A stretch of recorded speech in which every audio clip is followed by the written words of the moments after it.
Last time, the detail of soldiers tasked with Jesus' crucifixion took him to a place called Golgotha, outside the city walls.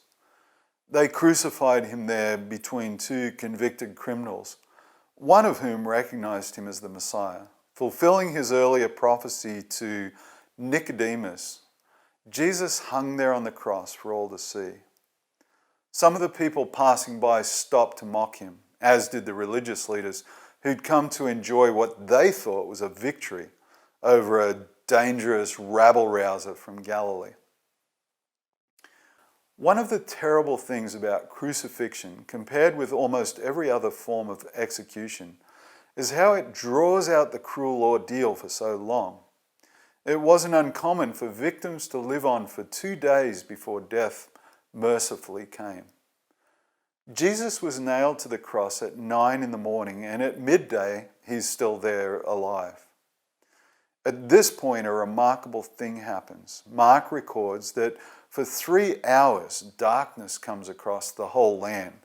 That's in Mark chapter 15, verse 33. Whether or not a naturalistic explanation can be made, such as a solar eclipse, the circumstances and the timing clearly point to God's hand. For the benefit of the eyewitnesses and all who hear this account, God is giving a physical demonstration of what is happening in the spiritual realm. As we know, millennia before, Adam and Eve's rebellion triggered an unstoppable epidemic of death in the world. From then on, their physical bodies were dying. They were spiritually separated from God, the source of life. And after death, they faced a terrible eternity of separation from Him. What's more, every single one of their descendants is likewise infected. And God, as we know, is absolutely holy and righteous. It's not just something He sometimes does, it's who He is in His very being, His existence. Because of that, He can't associate with this now corrupted evil race of rebels. But He loves us, and His grace isn't diminished or obstructed by our sin. So even in the terrible moment when He's separating us from Himself, He also promised that He'll make a way for us to come back to Him. But how? What is desperately needed is another man to take Adam's place as representative of the human race. But it has to be someone very different, someone who does not inherit Adam's sin and who voluntarily chooses to obey God, who lives up to God's perfect standards. So as we know, God chooses His own Son, and the Son willingly, gladly volunteers to be that man. He's born and lives as a human being. As we've heard, He fully demonstrates His obedience. He refuses to be tempted by God's enemy, to rebel like Adam did. He's everything God created man to be, and God is delighted by Him.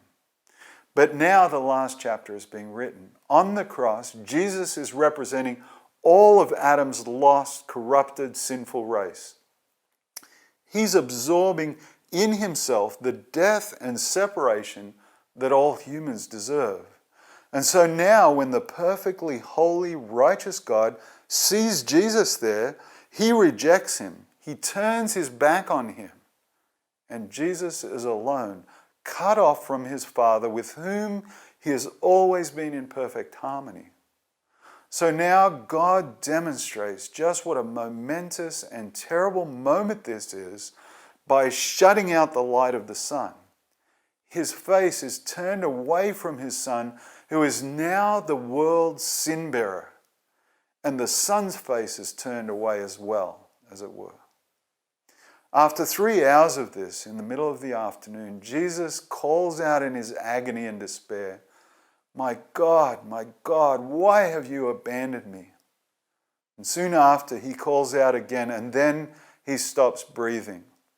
This is recorded in Mark chapter 15, verses 34 and then 37. It's important to note that no one took His life from Him. From the moment that ordeal began in Gethsemane through the trials, the abuse, the whipping, the crucifixion itself, and now as his life slips away. He has not been a victim, not of Judas, the armed men who arrested him, the Jewish leaders, Pilate, the Roman soldiers, or even of physical forces. He has been fully in control. He allows it because of his obedience to the Father and his love for us to fulfill the prophecies, to redeem his lost race.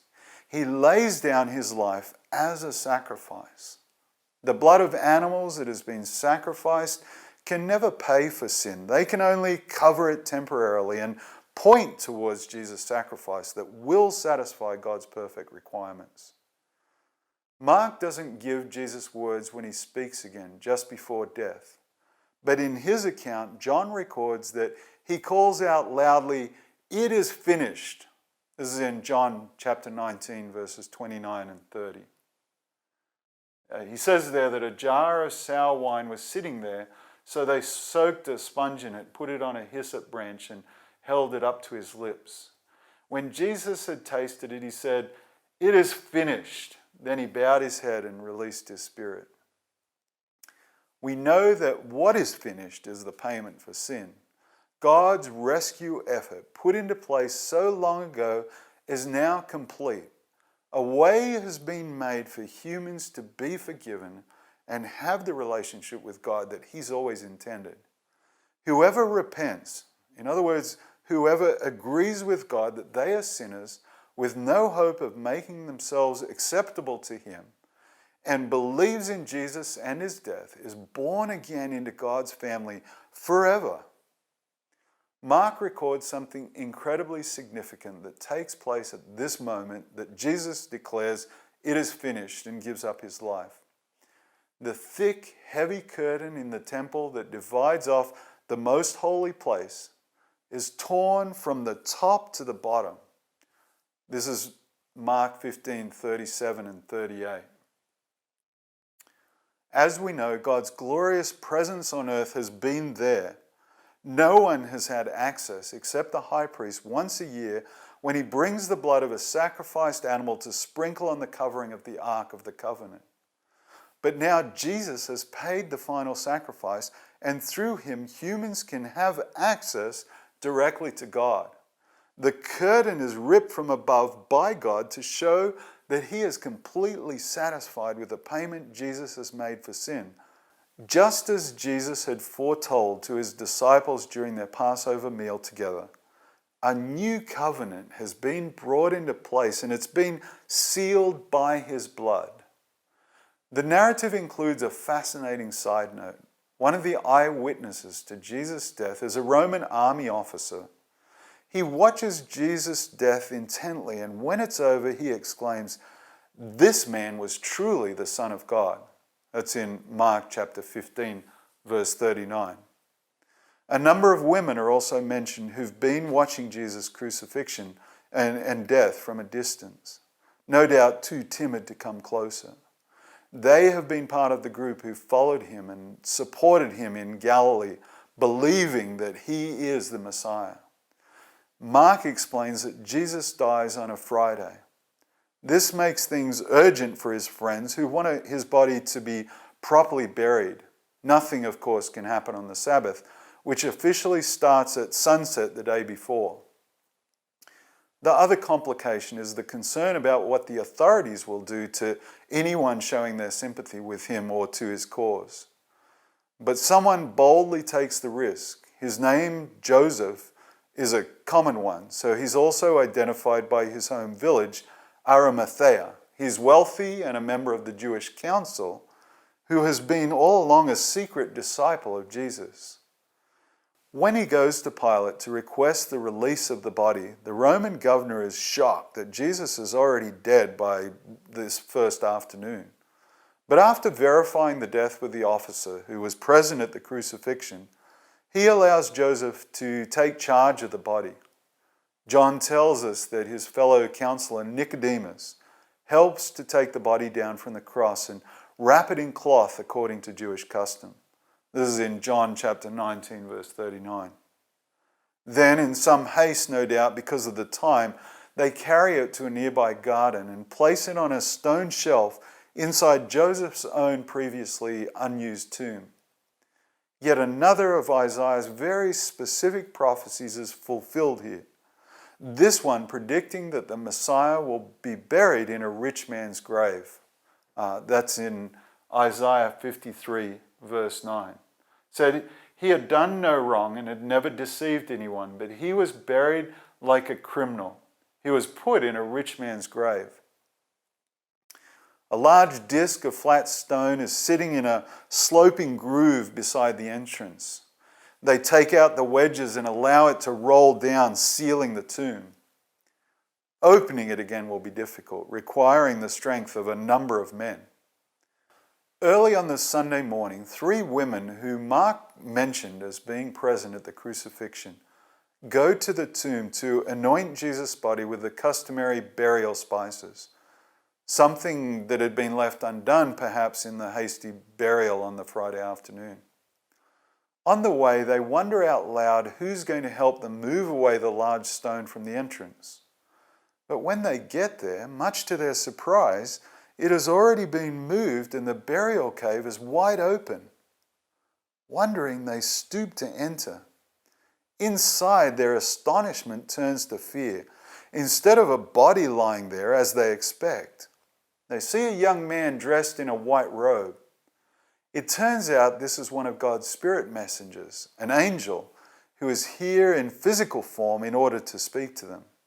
Actually, both Luke and John record there are 2 angels, but Mark only mentions this one, probably because he's the only one to speak. He tells them not to be afraid and then passes on some incredible news. The one they're looking for, Jesus of Nazareth, who was crucified, has risen from the dead. This is in Mark 16, verses 5 and 6. It says, when they entered the tomb, they saw a young man clothed in a white robe sitting on the right side. The women were shocked, but the angel said, don't be alarmed. You are looking for Jesus of Nazareth, who was crucified. He isn't here. He's risen from the dead. Look, this is where they laid his body. And they're to tell the disciples that he's gone on ahead to Galilee and that they are to meet him there. This should not really be a surprise. The angel reminds them that Jesus had predicted his death and resurrection a number of times. Perhaps beforehand, the reality just never really sank in. No doubt they didn't even want to contemplate the possibility of him dying, and so they'd never pictured him rising again. But the fact is, this had been prophesied hundreds of years before by King David. In a psalm or worship song to God, this is in Psalm 16, verse 10, he wrote, "For you will not leave my soul among the dead or allow your Holy One to rot in the grave." The women run from the grave, too scared to mention what they've seen and heard to anyone. But Luke tells us they do go and tell the disciples. Later, Jesus appears to many people, including his disciples, on a number of occasions. This is referred to in John chapter 20, verse 19. On the cross, Jesus took the sins of the human race on himself. God turned his back on him and judged him for our sins.